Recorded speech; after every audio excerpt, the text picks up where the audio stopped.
All of these things are essential for its economic efficiency, but at the heart of its lack of ecological integrity, it simply is not ecologically, environmentally sustainable.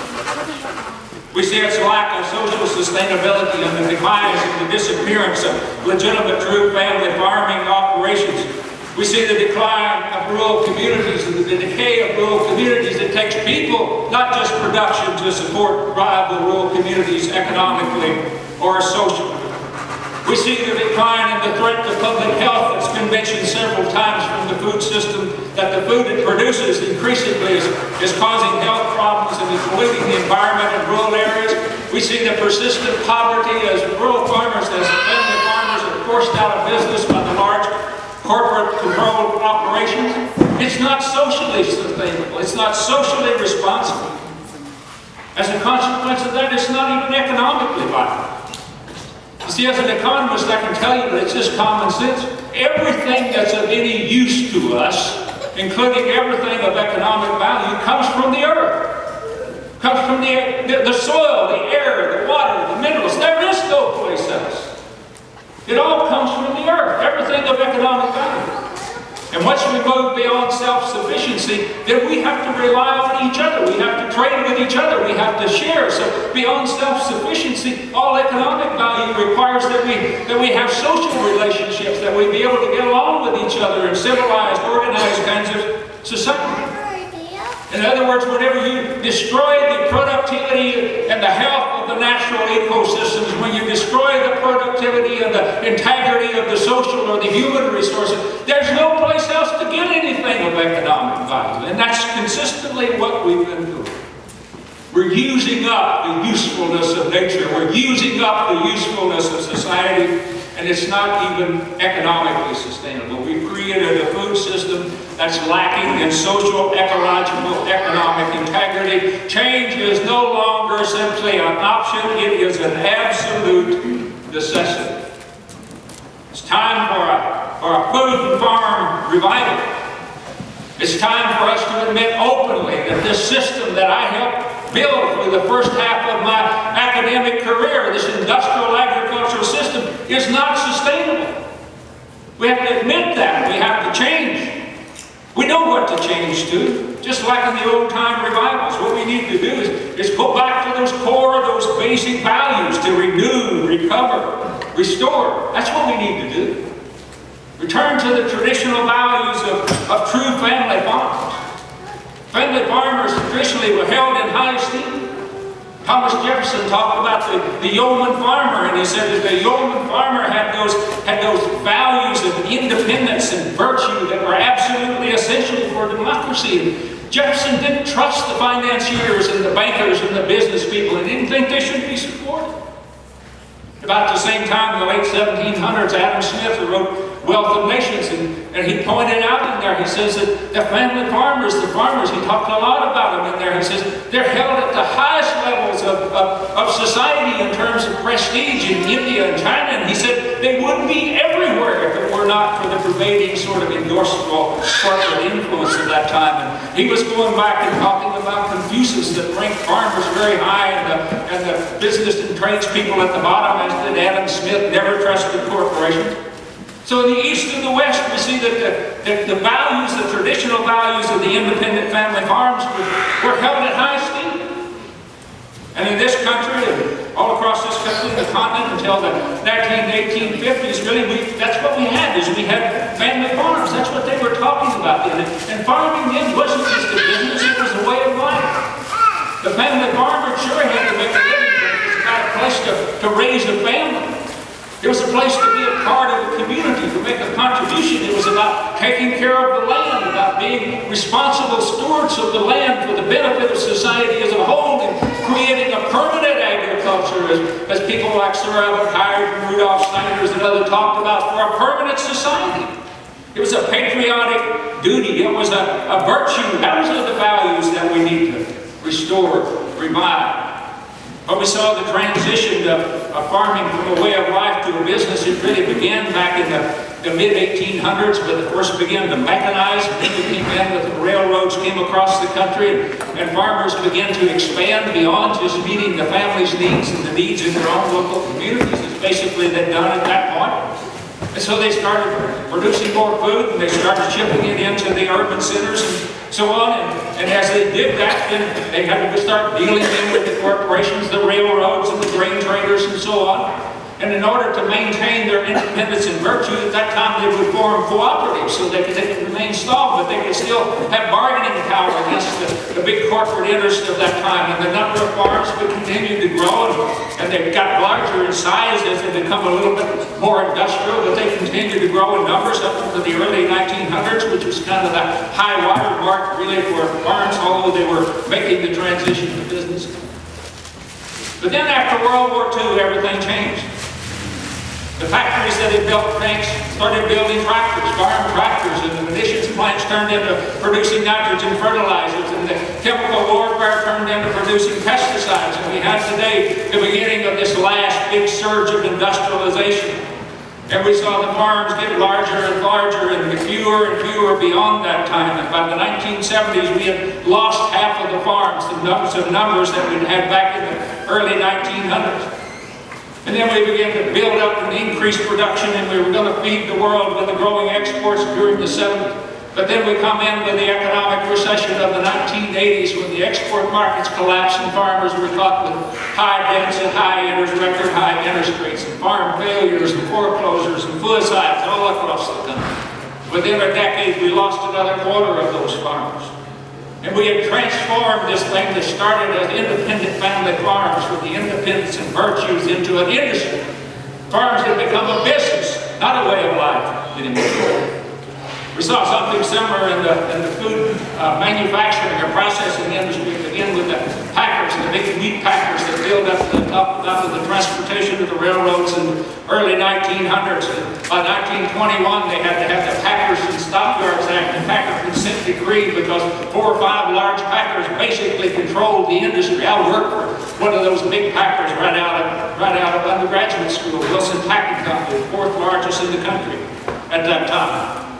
So for a time we kind of held the industry in check, but then it came back with a vengeance again. We started consolidating into larger and larger corporations, and then basically, as somebody mentioned last night, in the 1980s, we just quit enforcing the antitrust, and we just let it go. And now sector after sector after sector of the agricultural economy is controlled by a handful of large multinational corporations that are interrelated with each other. And we basically have a food manufacturing system that's dominated globally by a handful of large corporations. And as I saw the change take place on the family farm that I was on, it was still a family farm in the late 50s, I saw the change in the rest of the system during my lifetime, during my adult lifetime. When I was a kid, the food system was local. Everything we got, we went to the little country store. We didn't have supermarkets back then. We had a grocery store. You'd take your grocery ticket in, you'd take it to somebody behind the counter, and they'd go get 2 cans of this and slice off a pound of bacon, 5 pounds of beans or whatever, bring it out and put it in a bag. We didn't know what a supermarket was. I remember when Piggly Wiggly come into the little town of Marshfield, and I'm sure people were saying, "You're going to let people get stuff off the shelf themselves? They'll steal you mine." But the change was happening. And within a short period of time, then the supermarkets come in. And when I went off to college, we were talking about chain stores. And in the 90s, we had Walmart come in, the biggest retailer, got into the food business. Everybody else had to follow suit, and they began to consolidate. And now a handful of supermarkets control food retail. I saw the same thing in the restaurant industry. When I was a kid, it was all the mom and pop restaurants. I went to college, the first McDonald's I saw, the first fast food place. And after McDonald's, there was Kentucky Fried Chicken. And then now we have about half of all retail food sales is made in the restaurant business. Most of the half of what's in the restaurant business is in the fast food place. And it's all consolidated now with just a handful of large corporations. We have a relatively few large multinational corporations that basically control the global food system. We've gone from family farms and local food system to an industrial global food system within a period of 50 to 60 years. The good news about that is we have a revival. If we have a time of change, we can transform that whole system again in less than 50 or 60 years. We can change it to something fundamentally different. All it takes is the will to sit here and say, look, we did it because it seemed to make sense at the time, and now as we pause and reflect, it doesn't make sense anymore, and we've got to move in a different direction. We've got to move in a fundamentally different direction. We have the failure of the system documented in books such as Fast Food, or the Fast Food Nation, Omnivorous Dilemma, The End of Food, America's Food, a whole documentation of it. We have a whole series of videos of the future of food, Broken Lines, and Food Incorporated, and Fresh, the movie, and What's the Matter with Organic. And all of those tell the same basic story. They talk about the negative social and ecological impacts, the deception and everything from flavors to advertising, and the fact that everything that it touches, all of the way from the soil to the workers in the fields in California, the migrant workers to the people in the fast food franchises. We need to change directions. We need to confess and repent and move in a different direction, and we know the direction that we need to go. I talked about the family farms in early times. The family farms are consistent with the kind of agriculture that we need in the future. We don't need to go back to farming as it was, but we need to stick with those basic principles that were always there in true farms and family farms. A true family farm has a sense of place, a sense of connection to the land, a sense of commitment. It's part of the same thing. That's really what defines a true family farm, is this sense of connectedness. It's the people, the farmer, and the farm is an inseparable whole in the family. You take the same family and put it on a different farm, it would be a different family, a different farm. They're part of an inseparable whole. It's tied together. There's a commitment there to taking care of each other.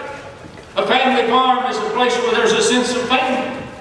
It's about the family and about the connectedness of the family. It's a place to raise a family, to raise children where the children have a sense of worth because they're involved in the family operation. They're making a contribution to the good of all. They're learning the ethics of family farming and stewardship while they're there, and having a sense of growing up and being valuable. Again, a sense of self-esteem. You know, it's no wonder today that our kids are lacking in self-esteem, because all they ever done is give somebody to take care of. Somebody to take care of their every need. Drive them here, drive them there, give them this lesson, give them that lesson. They grow up thinking they're helpless on the good family farm. You grow up knowing that you're useful because you've been of use on that farm. It's a sense of family. It's a sense of community. On a real family farm, the social and ethical values of the family is reflected in their relationships with the community, how they care about their neighbors and they care about their customers. And the family is defined in terms of the impact of the farm on the community, not just the family on the community. The ethical and social values of the family is reflected in the way the farm is operated and in that quality of life. Now, admittedly, not all family farms have those values, but they have the potential to be, because farming is a way of life and is about the social and ethical values, not just the economic values of making a living there. And it's this potential that's important. Increasingly, I've gotten involved in kind of some of the international development area, and there's the terminology or jargon that's been in the international development community. You don't hear a whole lot around here, but you hear it a lot at the United Nations, the Food and Agriculture Organization, and so on. It's called multifunctionality. You heard some of the talk yesterday, if you were here at the noontime, talking about the UN studies that are showing that small independent family farms can feed the world more effectively and easier than can the large industrial operations. It's called multifunctionality. But see, all farms have multiple impacts. That's what they talk about function. Any kind of farming operation has an impact on nature. We're trying to tip the balance of nature in favor of us, so it has an impact on nature. Any kind of farming operation has an impact on the community. It has a social impact, and it has an economic impact. So it's multifunctional in that sense, that it has economic, ecological, and social impact. But when we're talking about multifunctionality, we're talking about managed to be multifunctional. Managed not just for economic functions, but managed for the social function. Managed for the ecological functions as well. In business, we would call it triple bottom line. In farming, it's called multifunctionality. And family farms are naturally multifunctional. They have the motivation. They have a social motivation, an ecological motivation, and an economic motivation. And those are the key concepts of sustainability. There's a direct transferability between the traditional values of family farms and multifunctionality of agricultural sustainability in terms of having farms that are ecologically sound, socially responsible, economically viable. That's what we're talking about. Sustainability through multifunctional family farms. Thank you. Now, not all family farms are managed multifunctional. And as we've made that transition from traditional family farms to farm business, we moved to what I call monofunctional. Has multiple impacts, but it's managed for the economic impact. It's managed to maximize economic efficiency and profitability, and as of natural inherent consequences, the impacts, the social and ecological impacts are negative. And if you want to go into that, I've written a good bit about it, we can talk about it, but the problem is that economic value is inherently individualistic, it's impersonal, it's instrumental. As a consequence, it makes no economic sense to do anything solely for the benefit of the community or society as a whole, and it certainly makes no economic sense to invest anything for the benefit of those people of future generations, because you won't be there to get anything back in return. We've got to have multifunctional family farms, not monofunctional family farms. It's time to start a family farm revival, and I would argue it's already underway. It was beginning back before I came to Yazoo City, back in the late 90s. Beginning the organic movement is probably the most visible part of it, but it's also people that farm at biodynamic farming, ecological farming, natural farming, agroecology, holistic management. All of those are approaches to sustainability. All of those are about multifunctionality. This whole movement has continued to grow over the years. There's at least 8 conferences in this country that I know of today that will draw from 1,000 to 3,000 people a year. The Upper Northwest Organic Growers, the last I heard, over 3,500 people showed up there. And all of these have grown from essentially nothing 25, 30 years ago. And the numbers are getting larger all the time, and the attendance is getting larger. I used to think I knew of every major conference. I discover them all the time. That there's 500 or 700 people that come together in a place. Virtually every state has it. There's a broad-based movement, a family farm revival that's going on all across the country. As the organic movement continued to grow, it was growing at the rate of 20% per year during the 1990s. It's still growing at the rate since the recession of more than 10% per year. It's still only about 5% of the total food market, but it's more than 10%.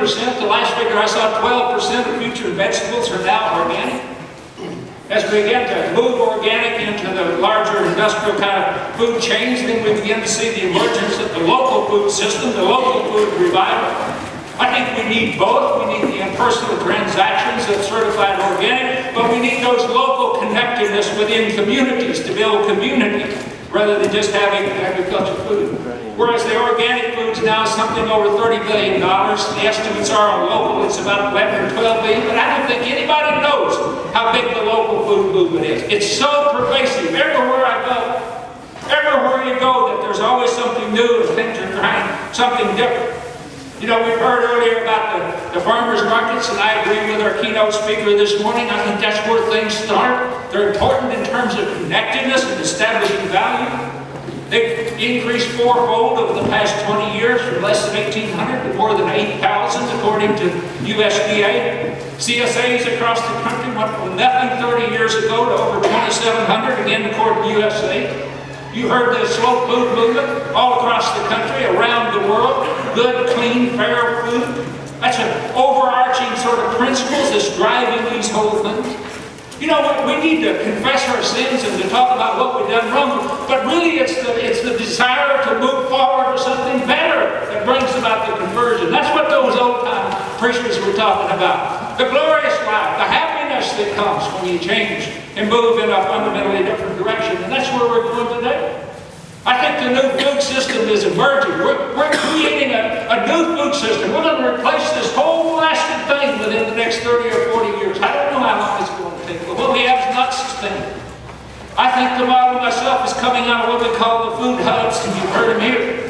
And this is where groups of farmers come together and they cooperate again. They balance this independence and virtue with the independence and virtue, maintaining it through cooperation. Those are the old principles of family farming. Be independent but cooperate with other people. Don't give up your sovereignty, but at the same time work with other sovereign peoples in mutually beneficial relationships. That's what food hubs are all about. Now, I listed them in the paper.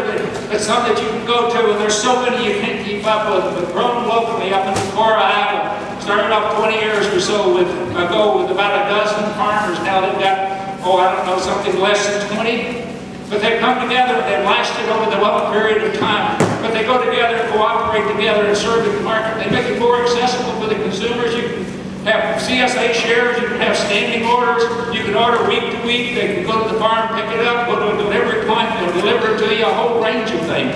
And there's others that are doing the same thing. Idaho's county includes about all the farmers up in southern Idaho, and Baroque Co-op over in eastern Wisconsin, and Oklahoma Co-op across Oklahoma lists about 20 other states that are similar.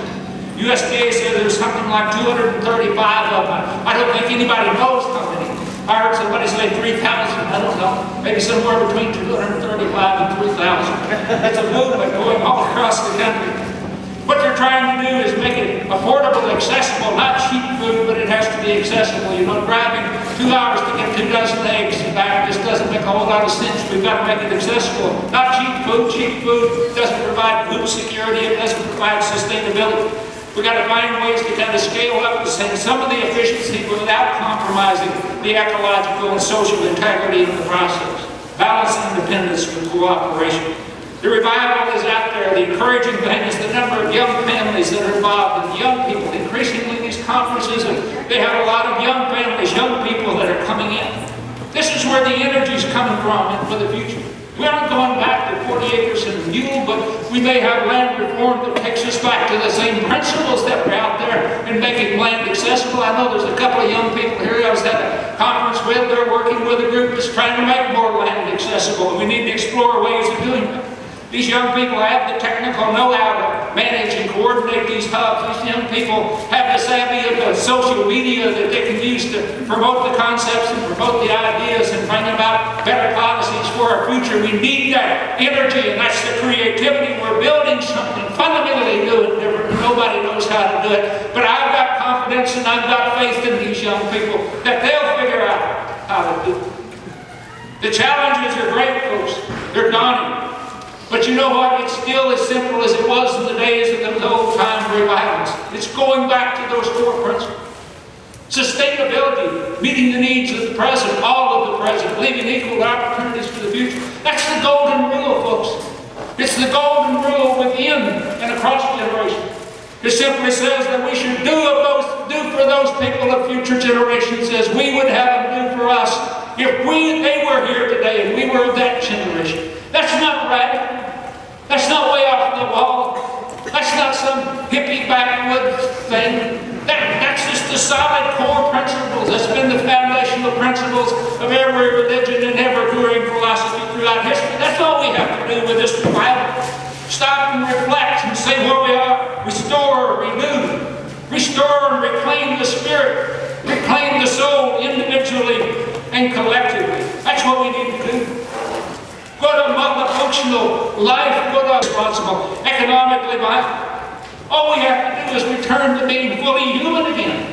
Sure, we're physical beings and we need those food, clothing, shelter, the thing the economy will buy, but we're also social beings. We need relationships with other people for reasons that have nothing to do with what we'll receive in return economically. We need to care and be cared for. We need to love and be loved.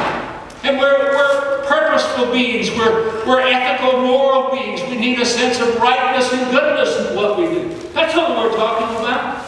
Ethical, social, spiritual.